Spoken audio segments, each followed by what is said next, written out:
भारतीय नौसेना ने 19 पाकिस्तानियों को बचाने के लिए एक बड़ा ऑपरेशन चलाया है। पहली बार ऐसा हुआ है जब भारत के मरीन कमांडो ने पाकिस्तानियों को बचाने के लिए समंदर में फिल्मी स्टाइल में ऑपरेशन चलाया। भारतीय नौसेना इस वक्त एक्टिव मोड पर है और नौसेना समंदर में बड़े ऑपरेशन चला रही है। हैरान कर देने वाली बात यह है कि इस बार भारत ने अपने जहाज को नहीं बल्कि पाकिस्तानी जहाज को बचाने के लिए ऑपरेशन चलाया, जिसमें 19 पाकिस्तानी नागरिक सवार थे।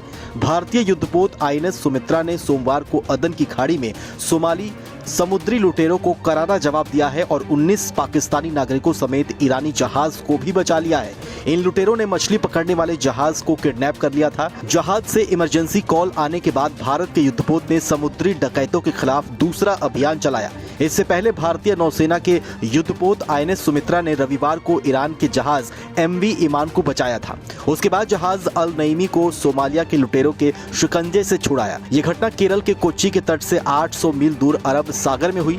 भारतीय नौसेना के प्रवक्ता ने एक्स पर लिखा कि आईएनएस सुमित्रा ने मछली पकड़ने वाले जहाज अल नईमी पर समुद्री डकैतों के प्रयास को विफल कर दिया है और 11 सोमाली समुद्री डाकुओं से 19 पाकिस्तानी चालक दल के सदस्यों को बचा लिया है। ये कार्रवाई अदन की खाड़ी में कोच्चि के तट पर की गई है। आपको बताएं तो 28 जनवरी को ईरानी झंडा वाले मछली पकड़ने वाले जहाज के किडनैप के बारे में जानकारी मिली थी, जिसके बाद भारतीय युद्धपोत आईएनएस सुमित्रा ने मोर्चा संभाला और 19 पाकिस्तानी नागरिकों को ले जा रहे जहाज को बचाया है। भारतीय नौसेना का ये ऑपरेशन किसी हिंदी फिल्म जैसा नजर आता है। मौके पर भारतीय नौसेना के जहाज आईएनएस सुमित्रा से निकले कई ध्रुव हेलीकॉप्टरों ने हाईजैक जहाज को चारों तरफ से घेर लिया और इंडियन नेवी के ध्रुव हेलीकॉप्टरों में दर्जनों मरीन कमांडो तैनात थे, जिन्होंने हाईजैक जहाज के चारों तरफ चेतावनी वाली फायरिंग शुरू कर दी।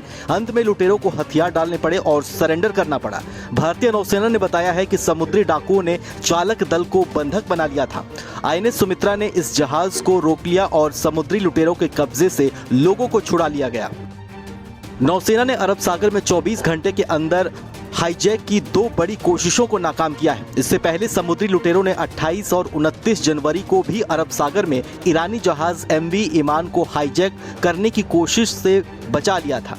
हालांकि भारत के जंगी जहाज आईएनएस सुमित्रा ने मोर्चा संभाला और जहाज और उसके चालक दल में शामिल 17 ईरानी नागरिकों को कुछ ही घंटों में सुरक्षित बचा लिया। इस ईरानी जहाज में 17 क्रू मेंबर बैठे हुए थे, जिसका समुद्री डाकुओं ने अपहरण कर लिया था। जानकारी के लिए आपको बताएं तो हाल ही में इंडियन नेवी ने अदन की खाड़ी में 3 युद्धपोत तैनात किए हैं। लाल सागर और अरब सागर में लुटेरों का आतंक बढ़ता जा रहा था, जिसके बाद भारतीय नौसेना अब एक्शन मोड में है। बीते महीने ही हौथी विद्रोहियों ने भारत के जहाज को भी कब्जे में करने की कोशिश की थी, जिसके बाद भारतीय नौसेना ने भी इसी तरह का ऑपरेशन चलाया था। 19 पाकिस्तानियों को बचाने के बाद अब पाकिस्तान में भी भारत और भारतीय नौसेना की खूब तारीफ हो रही है। जहाज में सवार जिन लोगों को भारतीय नौसेना के कमांडो ने बचाया है, उन्होंने भी भारत का धन्यवाद किया है।